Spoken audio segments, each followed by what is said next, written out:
Bonjour, le cours de ce jour va porter sur l'athérosclérose humaine.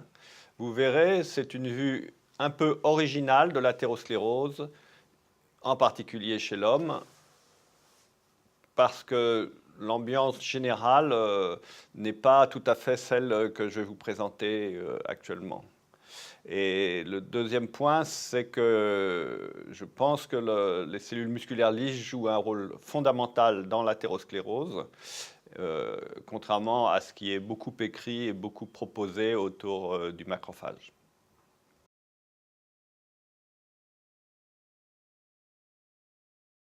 Avant de rentrer dans le vif du sujet et de décrire l'histoire naturelle de l'athérosclérose chez l'homme, nous allons reprendre quelques principes que j'ai présentés lors du cours introductif, de telle manière de bien comprendre les rapports entre différents composants, le sang circulant, la paroi, etc., qui vont être les déterminants principaux du développement de cette maladie chez l'homme. La circulation artérielle est essentiellement une conductance longitudinale. Cette conductance longitudinale est encadrée par la paroi des artères.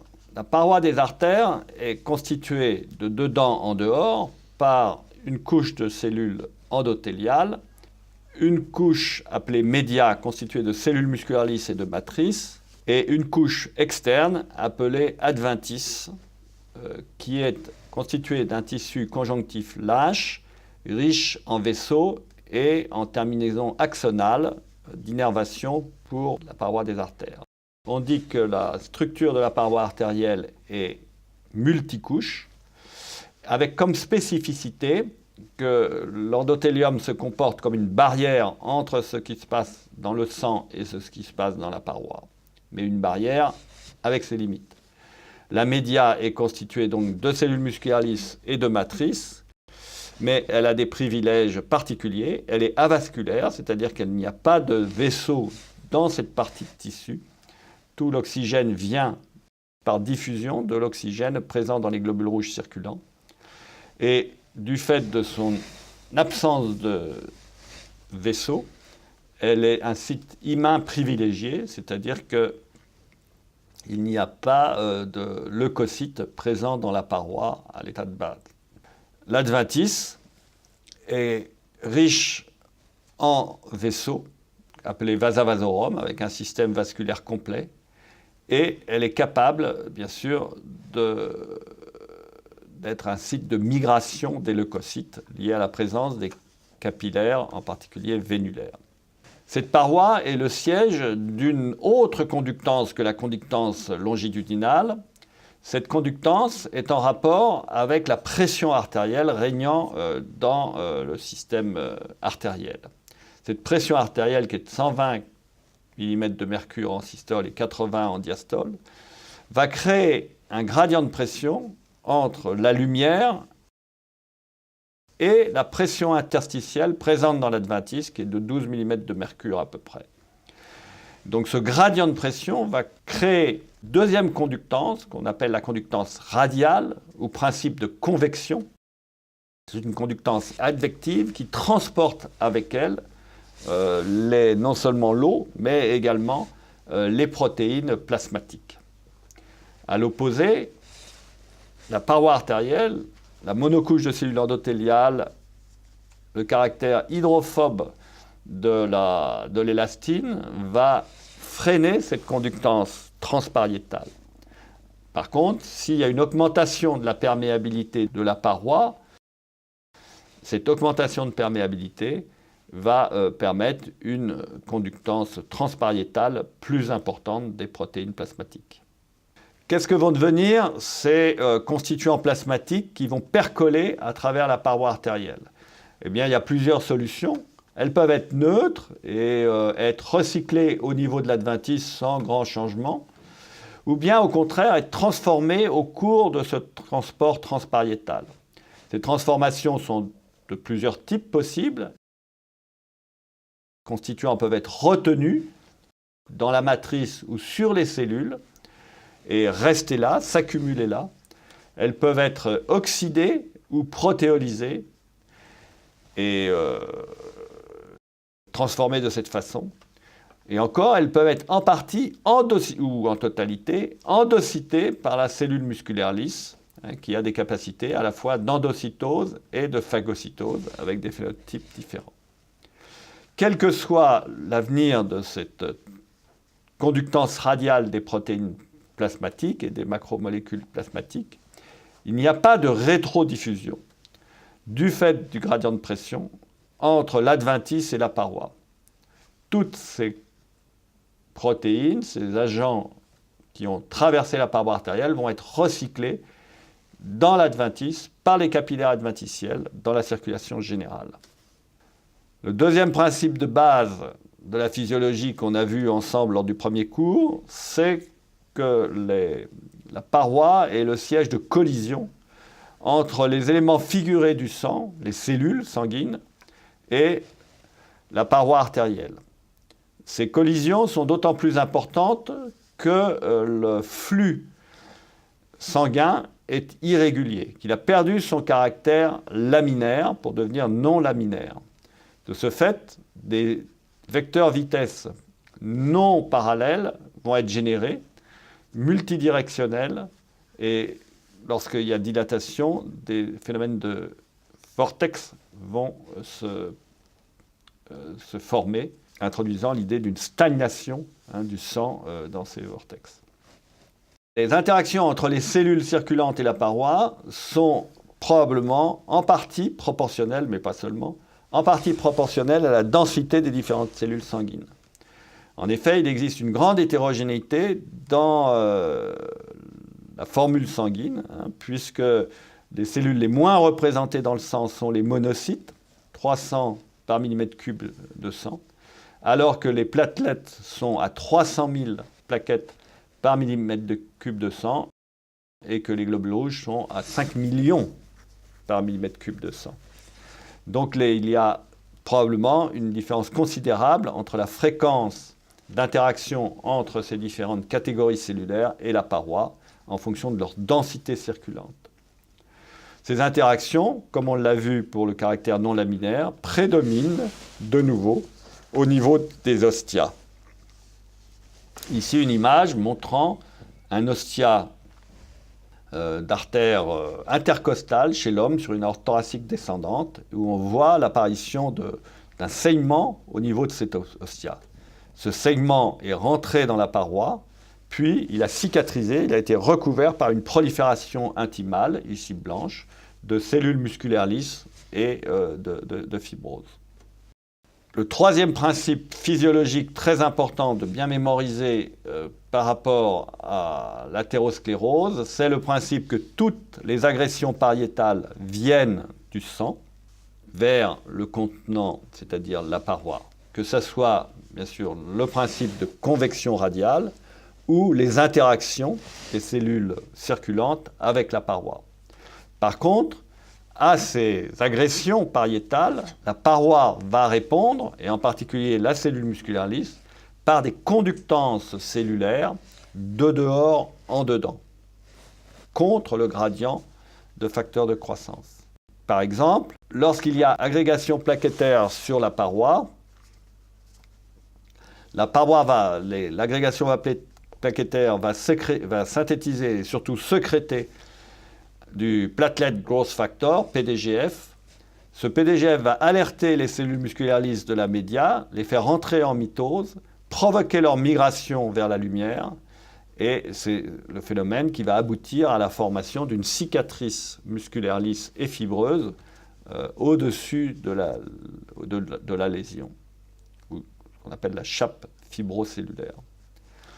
De même, lorsqu'il y a accumulation de lipides sur la lumière, ceci va générer également un gradient de facteur de croissance, provoquant au niveau de la cellule musculaire lisse la sécrétion de VEGF, vascular endothélial growth factor, qui va lui-même alerter les cellules endothéliales présentes dans les capillaires et les vaisseaux de l'adventice et provoquer une angiogénèse centripète de l'adventice vers la plaque.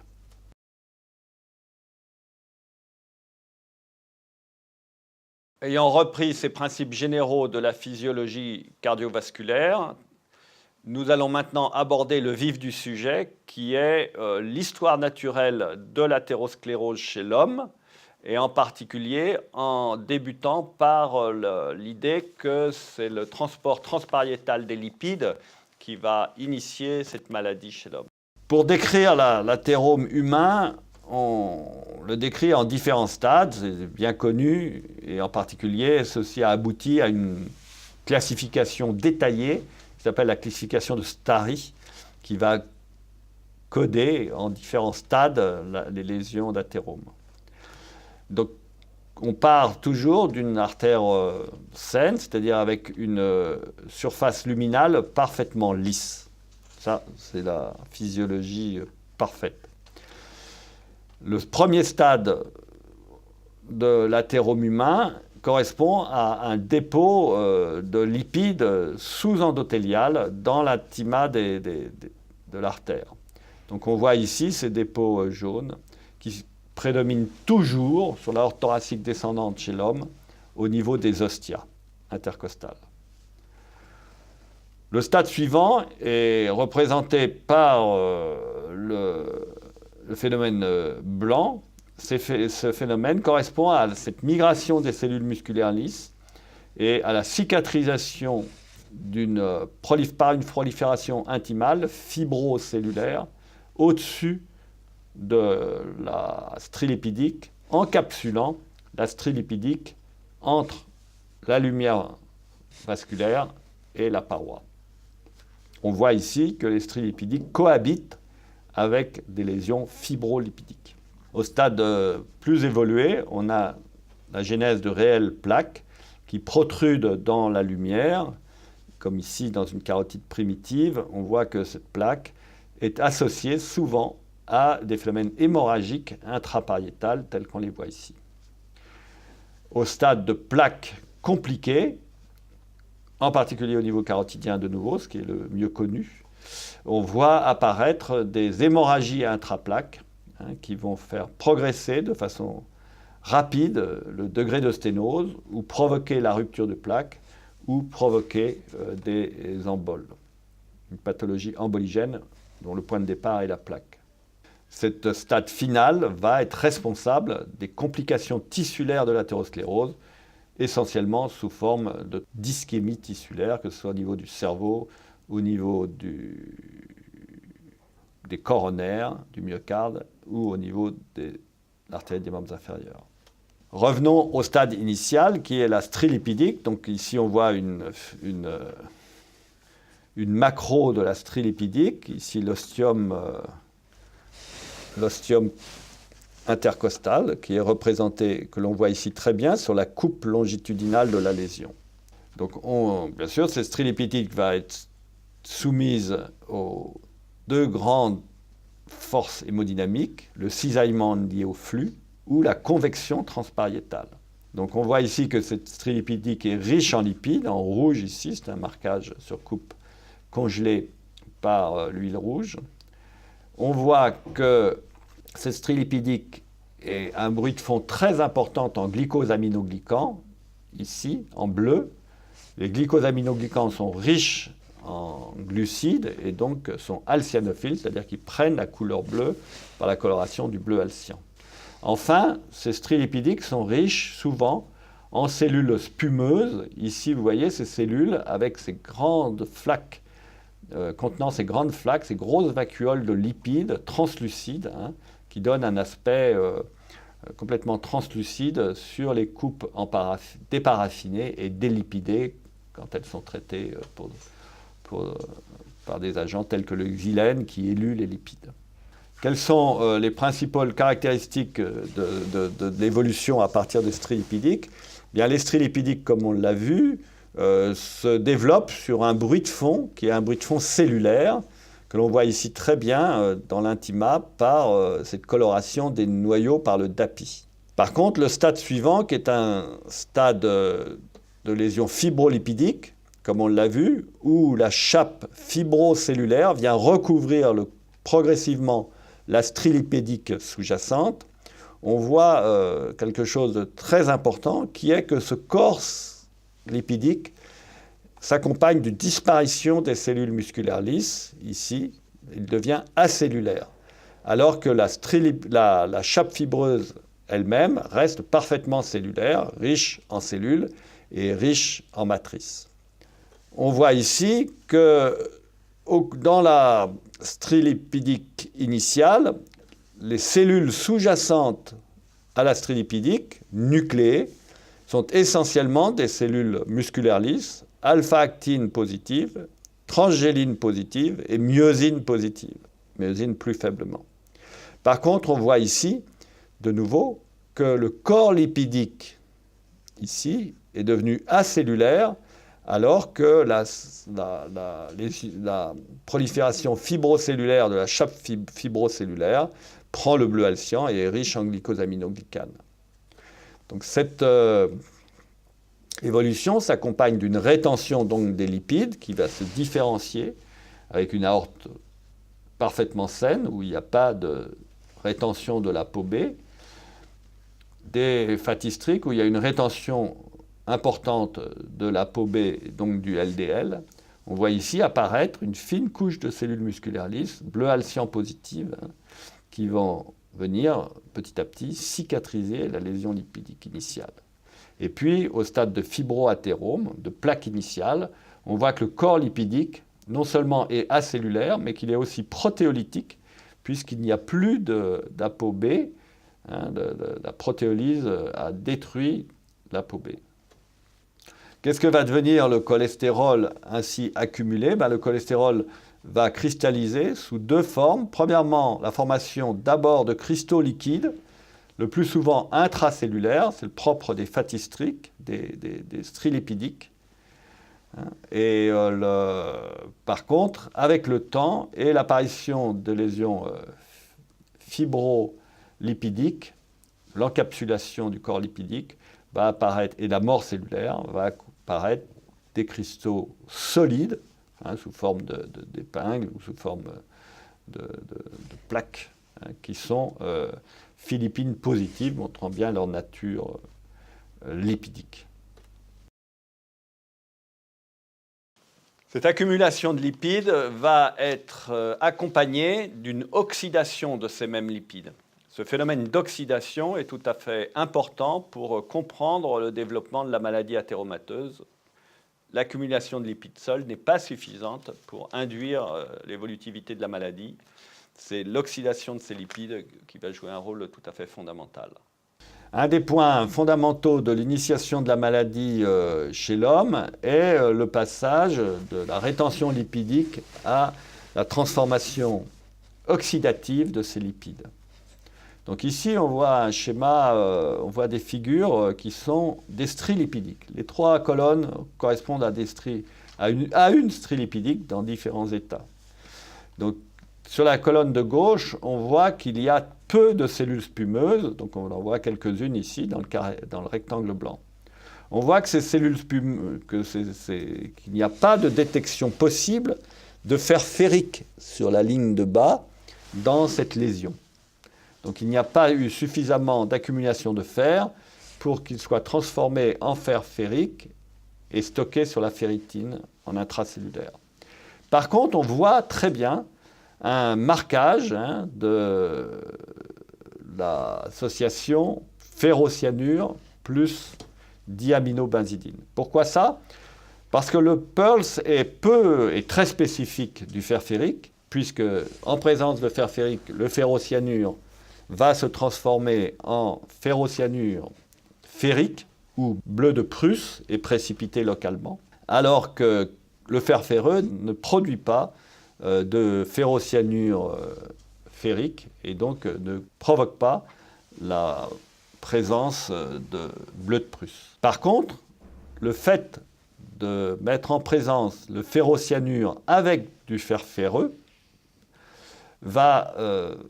ces deux composantes, le ferrocyanure et le fer ferreux, vont servir de couple d'oxydoréduction et donc augmenter considérablement l'activité oxydante. Cette activité oxydante est révélée ici par la polymérisation et la précipitation de la diaminobenzidine. C'est un agent colorant qui va précipiter en brun ici. Et vous voyez ici, alors qu'il n'y a pas du tout de fer ferrique présent dans cette lésion, apparaît ici du fer ferreux, Fe2+, redox active, qui est détecté par la précipitation la précipitation oxydative de la diaminobenzidine en présence de ferrocyanure. À un stade tout petit peu plus évolué, on voit ici également des foam cells qui sont un peu plus nombreuses, qui sont plus granulaires également. Sur une de ces foam cells, il y a du fer ferrique, ici marqué en bleu de Prusse par réaction de Pearls en présence de ferrocyanure. Par contre, on voit que par rapport à cette unique cellule prenant cette coloration bleue, on voit que les cellules positives pour la précipitation de la diaminobenzidine par la réaction du ferrocyanure et du fer ferreux est considérablement plus importante que la détection du fer ferrique par la réaction du ferrocyanure seul. À un stade plus évolué encore de la lésion, on voit apparaître ici des globules rouges parfaitement complets, qui traduisent de nouveau ce phénomène de collision des globules rouges avec la paroi. Et bien évidemment, ce qui dit présence de globules rouges en assez grande quantité, dit transformation du fer ferreux en fer ferrique et donc coloration de Pearls positive. Et puis bien évidemment, une extension de la présence du fer ferreux de la présence du fer ferrique ici en bleu à la présence de fer ferreux par la réaction du ferrocyanure avec le fer ferreux. Réaction oxydative du ferrocyanure avec le fer ferreux. Donc comment démontrer que ce fer ferreux vient essentiellement des globules rouges? Bien, il existe un marqueur spécifique des globules rouges, qui est une protéine de membrane associée aux membranes lipidiques du globule rouge, qui s'appelle la glycophorine A. Et donc on voit ici un corps lipidique acellulaire avec dans ses épaulements la présence de cellules, que l'on voit ici très bien. Donc on voit que le corps lipidique lui-même est glycophorine A positif. Probablement, cela veut dire que ces lipides qui sont déposés dans ce corps sont essentiellement, leur origine est essentiellement la membrane des globules rouges. Par contre, si on regarde les cellules de l'épaulement de cette plaque, on voit que ces cellules sont également positives pour la glycophorine A. Ça veut dire que ces cellules sont phagocytées ou endocytées ou phagocytées des membranes de globules rouges, que l'on voit ici très très bien avec une précipitation de diaminobenzidine révélant la présence, en immunohistochimie, révélant la présence de la glycophorine A dans les granules de ces cellules. Ces cellules sont alpha-actine positives, ce sont donc des cellules musculaires lisses, ici on le voit très bien, qui correspondent exactement aux cellules phagocytaires. Elles sont phagocytaires et on voit que ces cellules, en effet, sont CD68 positives. Ce ne sont pas des macrophages, ce sont des cellules, des phagocytes qui se sont développés, puisque le CD68 est un marqueur fonctionnel de la formation de phagolysosomes dans les cellules phagocytaires, dont les macrophages et les cellules musculaires lisses. Le deuxième élément marqueur de l'oxydation, ce sont les séroïdes. Ces séroïdes sont des agrégats lipidiques et protéiques qui vont autofluorescer à 550 nanomètres, ici, soit sous forme de granules, soit sous forme d'anneaux. Cette autofluorescence et la longueur d'onde de l'autofluorescence de l'hémoglobine et traduit la formation d'agrégats insolubles entre des protéines et des lipides par oxydation. Donc ici, des séroïdes dans une lésion fibrolipidique où on voit bien sûr de très importants anneaux autofluorescents qui sont tout à fait caractéristiques, qui autofluorescent de nouveau à la longueur d'onde de l'hémoglobine. Ces anneaux, ces rings, peuvent être parfois positif pour la glycophorina, pas toujours. Et on voit ici un marquage de la glycophorina sur ces anneaux. La présence des lipides dans ces agrégats est mise en évidence par la coloration, par l'huile rouge, l'oil red O, sur ces lésions qui sont fixées et paraffinées, puis déparaffinées, donc délipidées. On voit ici les fissures de cholestérol qui ont été enlevées, elles sont vides, elles apparaissent comme des fissures, alors que l'huile rouge met en évidence de façon majeure les stéroïdes. Ces stéroïdes ont une forte activité de peroxydation, ils sont très toxiques, et que l'on peut mettre parfois en évidence parce qu'ils précipitent le DAB directement. On peut reproduire l'ensemble de ces phénomènes en culture cellulaire. Donc ici, on cultive des cellules musculaires lisses en monocouche, d'origine humaine, en monocouche dans une boîte de pétri. Et puis, on va surcharger le milieu de culture en globules rouges. On met 5 millions de 1 mm3 de sang total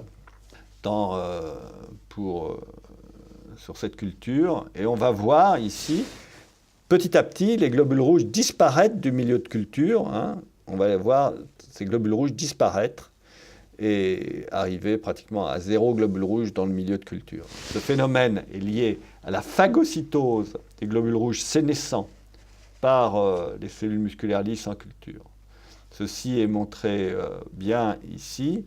On voit ces globules rouges ici qui sont DAP positives et on voit qu'ils rentrent dans les cellules au stade initiaux, dans les cellules musculaires lisses. Donc il y a bien phagocytose des globules rouges avec ces images en grappes de raisin ici, où on voit les petits globules rouges dans le cytosol des cellules. Ces cellules vont devenir DAP positives, Pearls positives, ou DAP plus Pearls positives, puisque les globules rouges phagocytés vont relarguer leur contenu héminique, donc relarguer dans la cellule beaucoup de fer ferreux, qui va être métabolisé en partie par la cellule, on y reviendra. Et puis, bien sûr, ils vont relarguer aussi des lipides membranaires, du cholestérol membranaire, et donc prendre la coloration à l'huile rouge. Ces cellules qui ont une activité phagocytaire et endocytaire vont bien évidemment acquérir le CD68, qui est ce marqueur de la fonction phagolysosomale. Une des caractéristiques de l'évolution des plaques, à partir des plaques fibrolipidiques, est l'apparition de façon plus ou moins importante de calcification dans le tissu. Donc on voit ici l'épaulement d'une plaque humaine, de nouveau, ici c'est la média, ici c'est l'intima, la prolifération fibrocellulaire. Et on voit que dans cet épaulement que, bien évidemment, le DAPI, qui est un marqueur de l'ADN double brin, va marquer tous les noyaux, qu'ils soient de la chape fibreuse ou de la média. Mais on voit ici un fort marquage, même s'il est beaucoup moins nucléaire, un fort marquage assez diffus par le DAPI, représentant probablement, même sûrement, de l'ADN extracellulaire. Correspond donc à un ADN relargué par des cellules en train de mourir ou qui sont mortes. Il s'agit bien de l'ADN nucléaire, d'un signal nucléaire, puisque cette même localisation dans cet épaulement, c'est des sections à quelques microns de différence, à 10 ou 15 microns de différence, eh bien on voit ici que, exactement colocalisation avec l'ADN libre, la présence d'histones. Non seulement il y a des histones, mais sur une coupe serrée pas trop éloignée, on voit la précipitation ici du rouge d'alizarine. Le rouge d'alizarine est un marqueur spécifique des calcifications, du phosphate de calcium, et on voit ici la présence de phosphate de calcium qui a précipité en relation avec le phénomène de l'ADN extracellulaire. Pourquoi ça? Parce que l'ADN est riche en phosphate. Le backbone, le squelette de l'ADN est fait de sucre et de phosphate. Et donc c'est sur ce phosphate, une fois que l'ADN est libéré dans le tissu indépendamment du noyau, libéré par le noyau de façon indépendante dans le tissu, c'est sur ce backbone phosphaté, sur ce squelette phosphaté que va précipiter le calcium ionisé. On voit apparaître ici ces cristaux cette cristallisation du phosphate de calcium sous forme de cristaux d'hydroxyapatite. Hein. La nécessité pour transformer le phosphate de calcium en cristaux d'hydroxyapatite et la présence de radicaux hydroxyles qui vont être le fait de la phosphatase alcaline, hein, qui va générer ces radicaux hydroxyles. Donc on peut caractériser la présence du phosphate de calcium ici par un spectre infrarouge qui va nous donner ici le signal lié spécifique lié au phosphate de calcium en analyse élémentaire. Ici, on voit en rouge la présence de ce phosphate de calcium de façon majeure dans l'épaulement. Hein. Ici, c'est la média, ici, c'est la chape fibreuse. Quelle est l'origine de cette mort cellulaire? Eh bien, comme on l'a dit, et comme je le répète, c'est essentiellement des cellules musculaires lisses. On voit ici, toujours dans le même épaulement de cette plaque, on voit ici que le calcium, l'ADN, les histones, etc., sont associés à un bruit de fond de marqueurs protéiques de la cellule musculaire lisse, que sont l'actine, la myosine et la transgéline. Donc ici, la mort cellulaire est certainement la mort cellulaire de cellules musculaires lisses.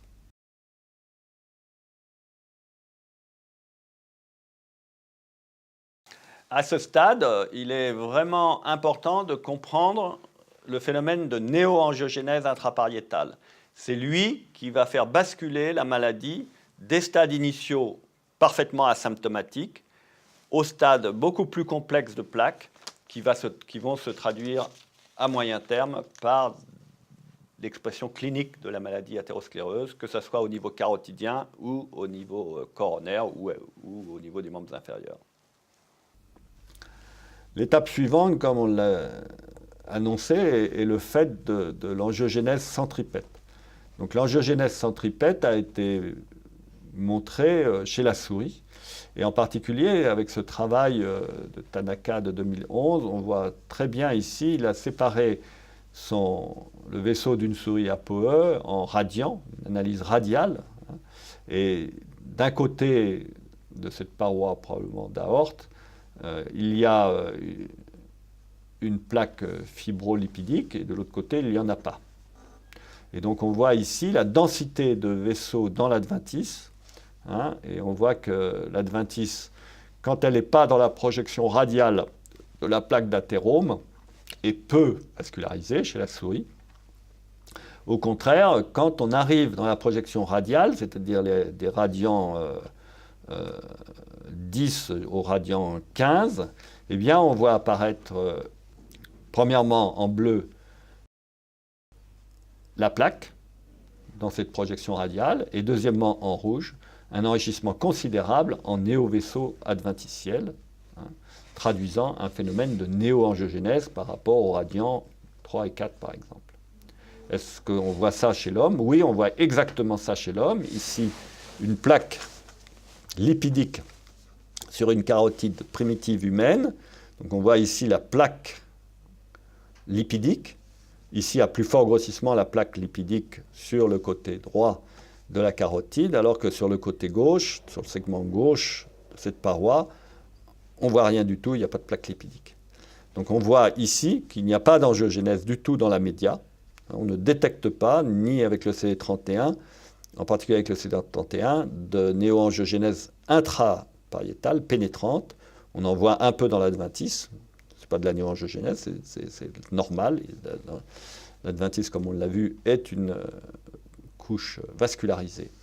Par contre, du côté de la plaque, du côté de la lésion lipidique, on voit des vaisseaux qui ne sont pas adventiciels, il y a des vaisseaux adventiciels, mais ces vaisseaux sont dans la média. On a transformé un tissu avasculaire tel que décrit tout à l'heure en quelque chose qui est en train de se vasculariser.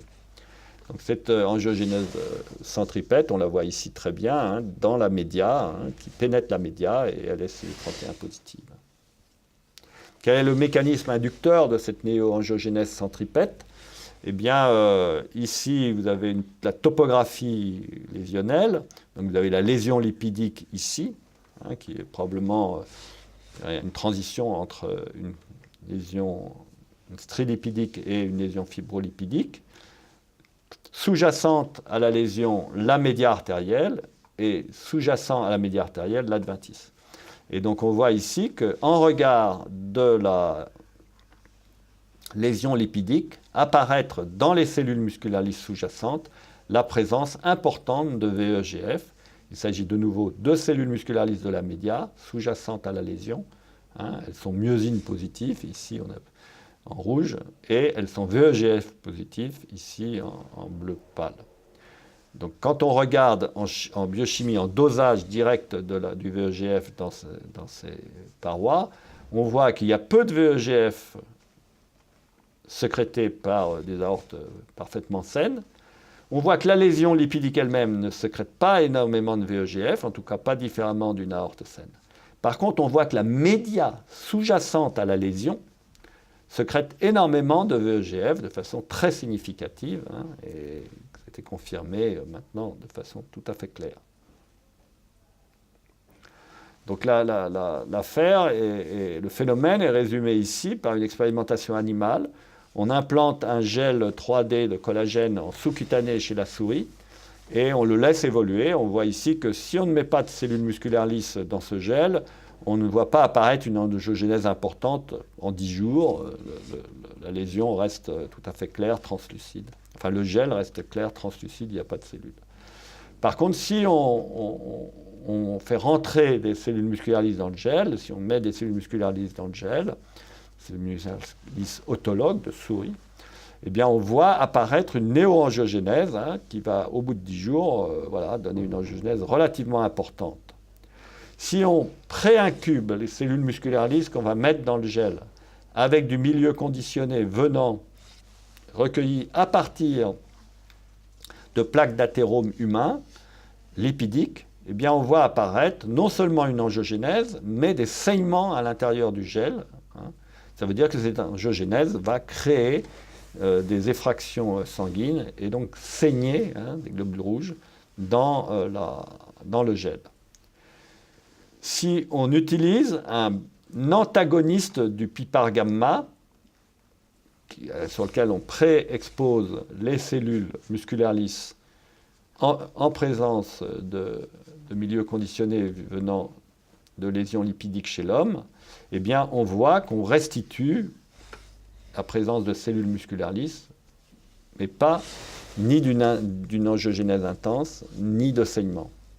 Par contre, si on utilise un agoniste sans pré-incuber les cellules avec des lipides ou des milieux conditionnés venant de stries lipidiques ou de lésions fibrolipidiques, eh bien, on voit qu'on reconstitue le phénomène angiogénique et le phénomène hémorragique, montrant bien la spécificité du PPAR gamma dans la cellule musculaire lisse comme médiateur de la production du VEGF et de l'angiogénèse.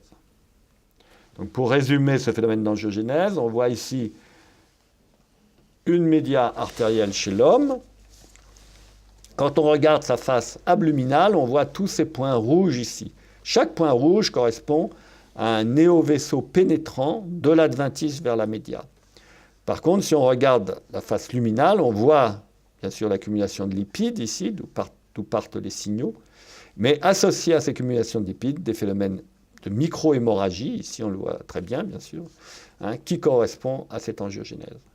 Donc en fait, on peut résumer ici ce phénomène avec d'une part, en bleu, le phénomène de convection, d'autre part, en jaune, le phénomène de conductance cellulaire. Donc la convection va faire que, au niveau des lipides, les lipides accumulés dans la lésion initiale vont être transformés et vont donner naissance à des médiateurs lipidiques, en particulier les prostaglandines. Ces prostaglandines vont être convectées vers la média, où elles vont activer le PPAR gamma et donc produire du VEGF, faire produire du VEGF par la cellule musculaire lisse. Ce VEGF, de nouveau, va être convecté de dedans en dehors vers l'adventice et provoquer la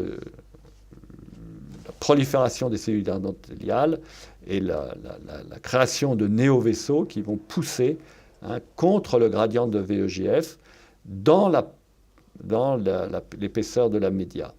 Donc on voit ici ce néo-vaisseau qui était introduit.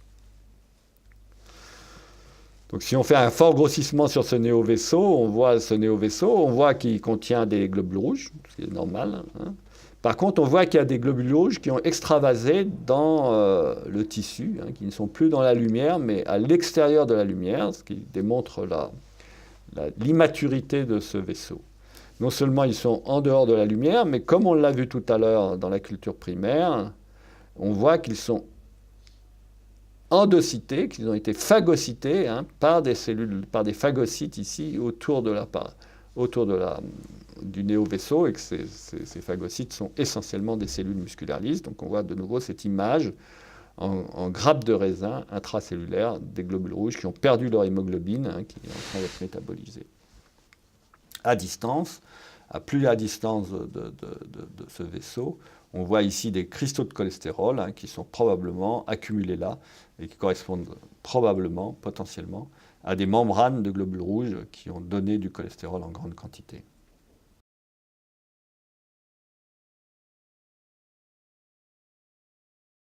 Nous allons maintenant étudier ensemble les conséquences de cette néoangiogénèse sur l'évolutivité des lésions depuis les stades asymptomatiques que nous avons décrits au départ vers les plaques beaucoup plus compliquées, responsables de nouveau de complications tissulaires à type en particulier, évidemment, d'ischémie.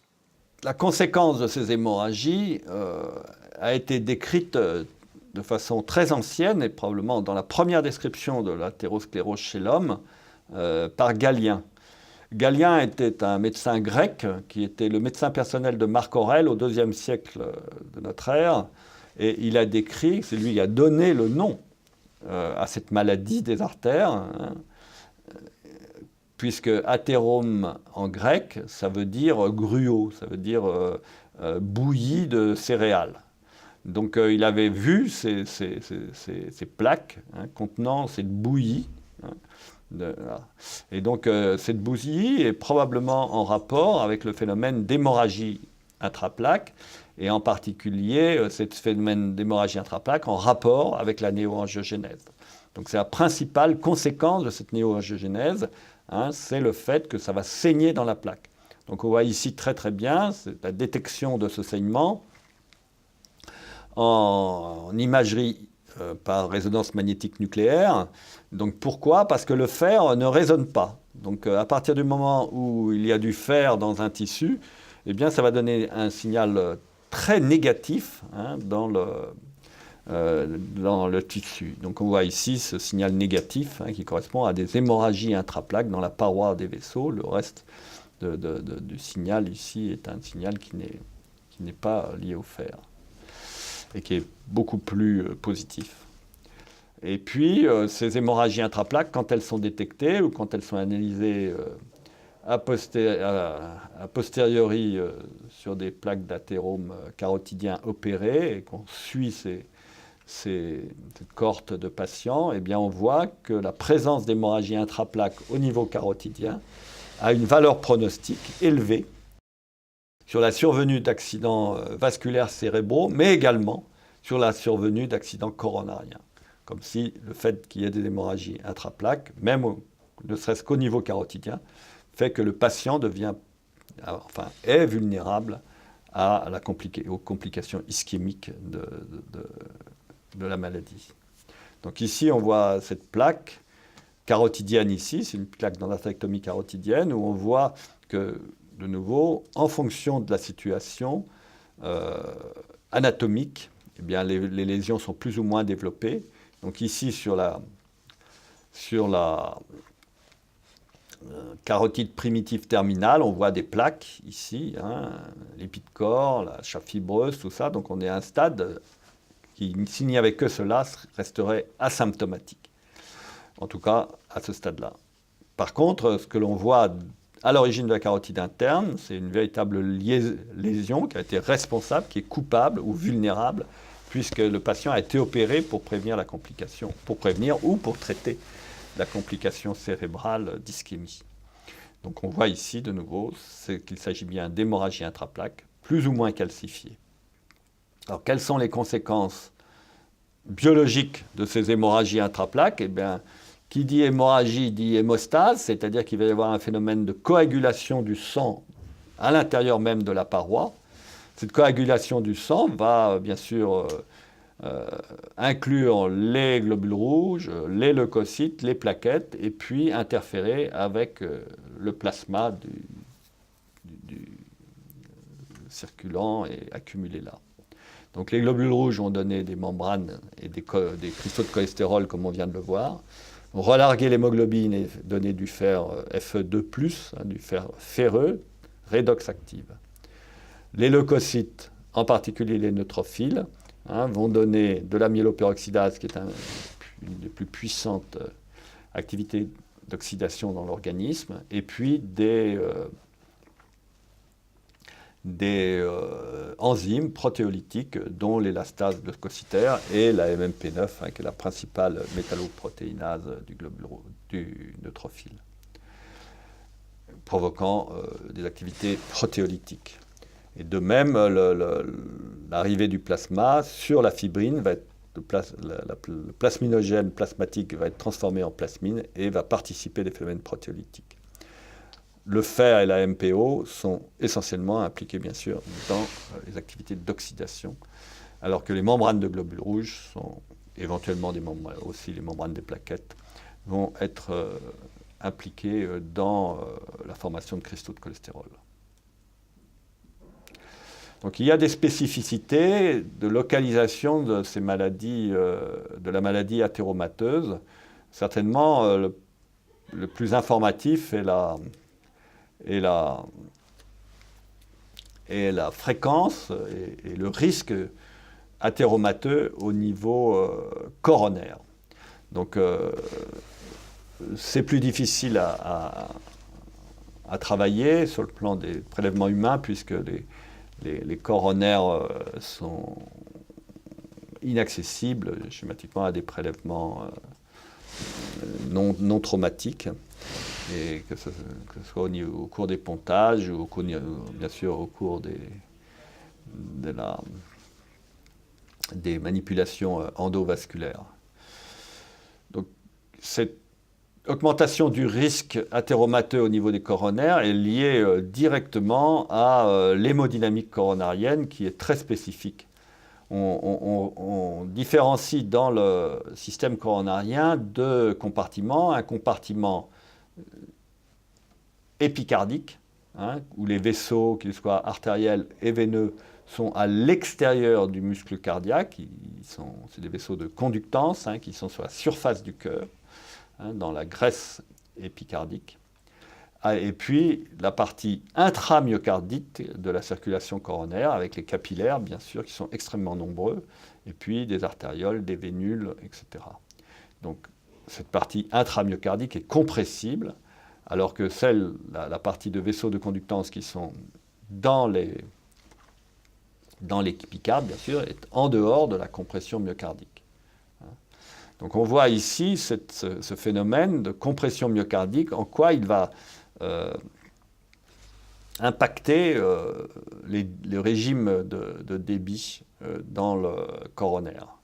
Donc quand il y a la systole, c'est-à-dire la contraction par torsion du muscle cardiaque, on voit ici que bien sûr ça génère de la pression intraventriculaire en rouge, et puis la pression aortique, la pression intraventriculaire en noir et la pression aortique en rouge. Par contre, on voit que cette contraction musculaire qui génère la pression intraventriculaire et la pression aortique va complètement inhiber l'entrée du sang dans le système coronaire du ventricule gauche. Donc on voit ici qu'il y a une absence de débit, c'est la courbe rouge qui est le débit entrant dans le système coronarien. Au contraire, bien évidemment, la contraction musculaire va provoquer une chasse du sang contenu dans le myocarde, une chasse veineuse en bleu ici. Et cette chasse veineuse va correspondre bien sûr à la force de contraction du myocarde. Donc on dit que la vitesse maximale mesurée dans le sinus coronaire est un reflet direct de l'inotropie de la contraction précédente ou de la contraction en cours en systole. Par contre, le flux entrant coronaire, lui, va être uniquement, en tout cas dans le ventricule gauche, uniquement diastolique. Hein, le muscle cardiaque va se relaxer et le système coronarien intramyocardique va être décompressé. Et cette décompression va permettre l'entrée avec une vitesse importante du sang dans le système, dans les vaisseaux intramyocardiques et apporter l'oxygène nécessaire à la contraction suivante. Donc ce phénomène-là est très important pour comprendre pourquoi il y a un tel risque athéromateux dans les vaisseaux épicardiques. Ce risque athéromateux dans les vaisseaux épicardiques est lié à deux phénomènes. D'une part, à la stagnation du sang dans les vaisseaux épicardiques non comprimés pendant la systole. On voit ici qu'il n'y a pas de flux, donc il y a une haute pression, donc une haute... il y a pendant la systole une importance conductance radiale liée à la pression et liée à la stagnation du sang dans les vaisseaux épicardiques. Deuxième composante, bien évidemment, est la vitesse avec laquelle le sang rentre en protodiastole dans le muscle cardiaque. Cette vitesse crée un cisaillement très important, voire des forces de friction très importantes, en particulier s'il existe déjà des modifications de la géométrie de l'artère, des protubérances de plaques, par exemple, au niveau de l'artère, qui vont être source de modifications importantes du régime de flux à ce niveau-là, au moment de la protodiastole. C'est pour ça qu'au niveau des coronaires, on voit deux causes à l'infarctus du myocarde. Ça peut être des ruptures de plaques, comme dans les carotides, liées aux hémorragies intraplaques, mais ça peut être aussi un phénomène d'érosion, c'est-à-dire que la force de friction générée par le sang entrant diastolique, en particulier sur les bifurcations, peut découvrir complètement l'endothélium et mettre le sang circulant au contact du collagène sous-endothélial et provoquer un phénomène de thrombose qui peut être non oblitérant ou oblitérant complètement le vaisseau et créer l'infarctus du myocarde. Donc ceci amène comme conclusion le fait que, en fonction de la localisation de l'athérome, eh bien, on a des formes qui ne sont pas toutes exactement les mêmes. Donc on a vu qu'au niveau carotidien, on a essentiellement des hémorragies intraplaques comme causalité des accidents vasculaires cérébraux et de la maladie athéromateuse dans cette localisation-là. Au niveau du muscle cardiaque, il y a certainement, de façon prédominante, des hémorragies intraplaques aussi, ça a été bien montré par le groupe de Virmani, mais comme elle l'a montré aussi, il y a des phénomènes d'érosion qui ne sont pas dépendants directement des hémorragies intraplaques, qui correspondent en fait à des phénomènes de force de friction extrêmement intense sur les bosselures de l'artère qui vont créer des endothélialisation et la mise à nu du collagène et la coagulation, enfin l'agrégation plaquettaire dans un premier stade, puis la coagulation dans le vaisseau. Au niveau de l'aorte sous-rénale, c'est aussi une localisation extrêmement préférentielle de l'athérome chez l'homme. Il peut rester parfaitement asymptomatique, il peut donner des lésions de type occlusif, à ce niveau-là. Mais surtout, il va donner des lésions d'un type très particulier, liées aux ondes de réflexion, on y reviendra, qui est l'anévrisme de l'aorte abdominale, qui est un anévrisme au départ athéromateux, mais qui va avoir son propre génie évolutif sous forme d'une dilatation, évoluant plus ou moins rapidement vers la rupture. Enfin, la dernière localisation importante et différenciée, c'est la localisation fémorale, au niveau des artères des membres inférieurs, mais en particulier au niveau de la fémorale, où les calcifications prédominent de façon relativement majeure. Ceci, de bien comprendre ces différentes formes physiopathologiques est important, puisque éventuellement elles pourraient déboucher sur des indications thérapeutiques ou des médicaments ou des phénomènes thérapeutiques un peu différents. Par exemple, on sait que dans les érosions, il n'est pas absolument certain que la dilatation coronaire soit nécessaire. Dans les calcifications de type fémoral, il est clair que la dilatation n'est pas non plus tout à fait idéale du fait de la difficulté à dilater ces vaisseaux extrêmement calcifiés.